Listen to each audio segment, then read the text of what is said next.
to pay taxes on thousands of products to private cap-and-trade services owned by Al Gore and other elitists.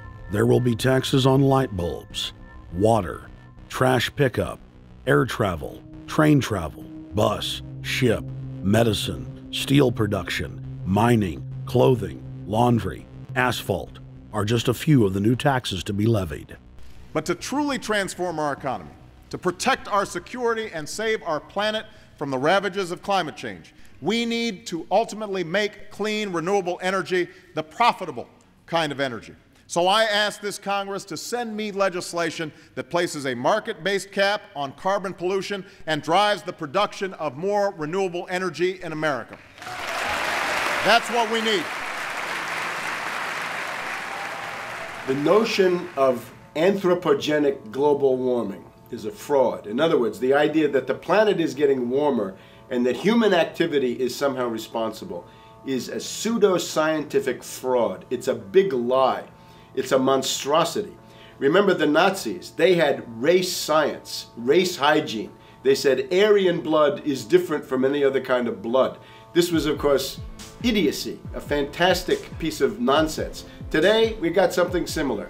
Global warming caused by human activity, and the answer to that is carbon tax plus cap and trade, according to the wishes of Al Gore, Prince Charles, and basically the entire world banking community, the world oligarchy. What they're trying to do with that is to perpetuate the current system where bankers rule the world, financiers rule the world, and the rest of us get the crumbs from the table. But remember, if you try to put on cap and trade and a global warming carbon tax with the idea that you're going to save the polar bears, what you're going to do is destroy human society.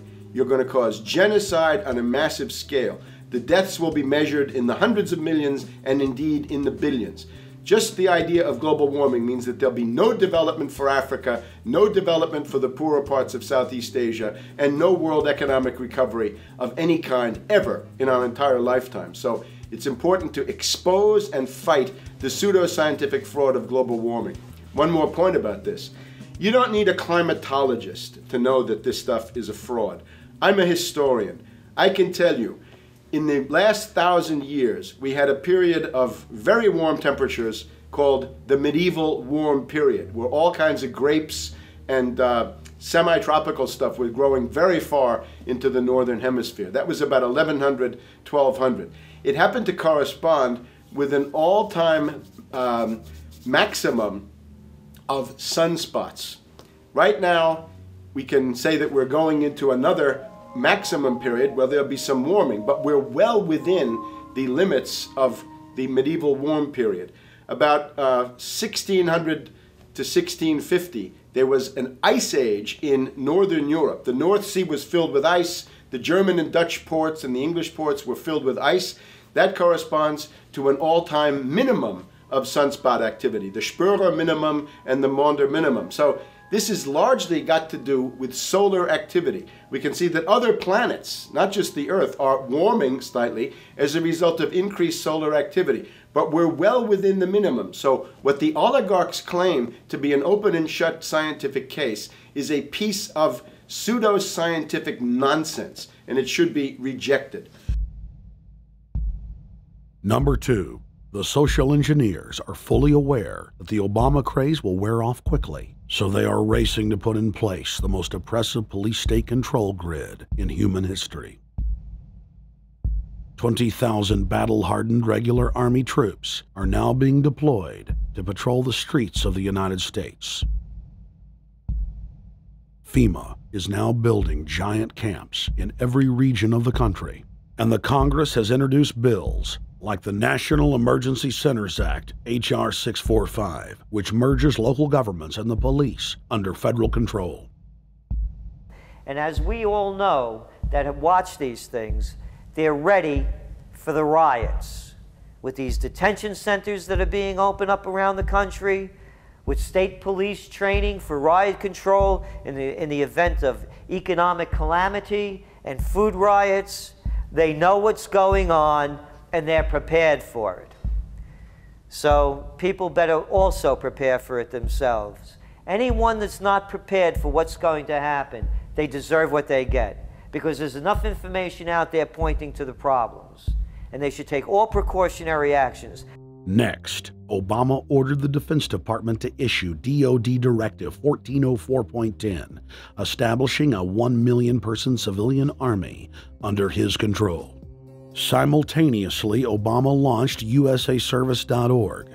The new website deceptively masquerades as a federal agency, but in reality is a recruiting tool building a separate, completely private army outside of government that takes orders directly from Obama's controllers. Barack Obama has refused to rescind Presidential Decision Directive 51, signed by George W. Bush. The directive plainly states the president is a dictator and that Congress is ceremonial. We cannot continue to rely only on our military in order to achieve the national security objectives that we've set. We've got to have a civilian national security force that's just as powerful, just as strong, just as well funded. President Obama and his Chief of Staff, Rahm Emanuel, have repeatedly stated on the record that all Americans below the age of 64 will be forcibly conscripted into federal service. Citizenship is not an entitlement program. It comes with responsibilities. Everybody somewhere between the ages of 18 and 25 will serve 3 months of basic training and understanding in a kind of civil defense. Now, it doesn't always have to be service in uniform. One of the things that if you talk to our generals, they are desperate for is a civilian counterpart to our military forces. So is this compulsory then? Well, you have to, in a sense, it's a required of everybody, 18 to 25, 3 months, and at some point at that point you do it. Obviously, I'm not going to say perfect legislation. We'll work that process through. Or you could do it during a college summer, or you could do it after high school. If you have a demagogue with a fanatical mass movement of personality cultists who is imposing the program of a group of extreme bankers and finance oligarchs, that's fascism. Obama's transition site, change.gov, proclaimed that middle school and high school students will be forced to serve the federal government. Fascism is gutter up, streets up, hooligans, thugs, fervently idealistic students, swarming adolescents, just the kind of thing you see around Obama.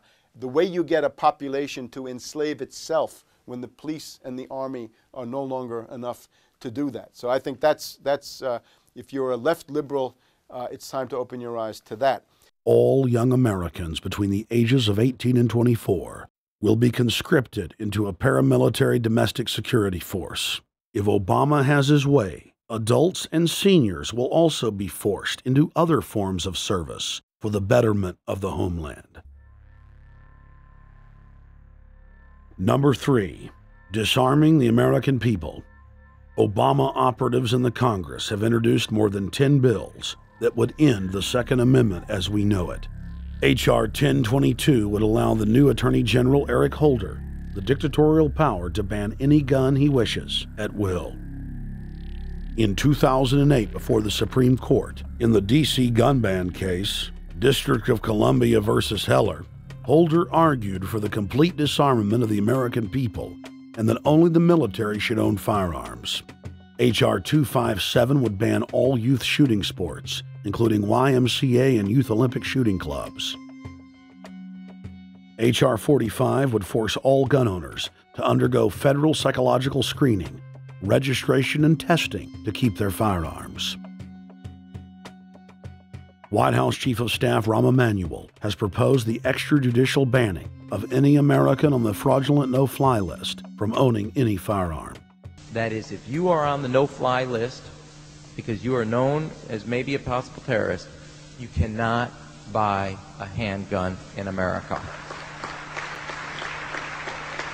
Over 25,000 Americans are added each month to the no-fly list, which numbers over 1 million people who have not been charged or convicted of any crime.